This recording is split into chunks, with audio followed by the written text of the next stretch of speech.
సమస్యలు వచ్చినప్పుడు కొడుకులు చచ్చిపోతే చచ్చిపోతావా, భర్త చచ్చిపోతే చచ్చిపోతావా, భార్య చనిపోతే చనిపోతావా, రోగాలు వస్తే పోతావా?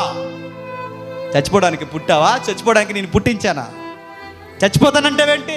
పుట్టకపోతే బాగుండంటే లేచి నిలబడి పౌరుషం తెచ్చుకో. నేను చెప్తున్నా రోసం గల దేవుణ్ణి, లేచి నిలబడారు. యోబుకే కాదు, నీకు నాకు చెప్తున్నాడు.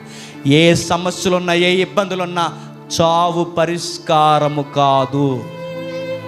ఏ ఇబ్బందులు వచ్చినాయని మళ్ళీ చెప్తున్నాను, సమస్యల్లో మీ ఆత్మ గౌరవాన్ని తగ్గించకండి, సమస్యకు ఎదురెళ్ళండి అంతే. ఎందుకు చెప్పిన, సమస్యను చూసి పరిగెట్టేవాడు చేతగానోడు, సమస్యకు ఎదురు పరిగెట్టి ఎదురు నిలబడేవాడు చెప్పండి పౌరుషం కలిగినాడు దేవుడి బిడ్డ. భయపడకండి, ఏమొచ్చినా మా అయితే ఏం చేస్తాయండి, చంపేస్తాయి అంతేగా. ఆ చచ్చేది ఎలాగ చచ్చిపోతాయి ఏదో ఒక రోజు. ఆ చచ్చేది ఏదో విజయకేతనం సమస్యకి ఎదురెళ్ళి చస్తే ఆడి మగాడండి, సమస్యకి ఎదురెళ్ళి చచ్చిపోడు అంటారు.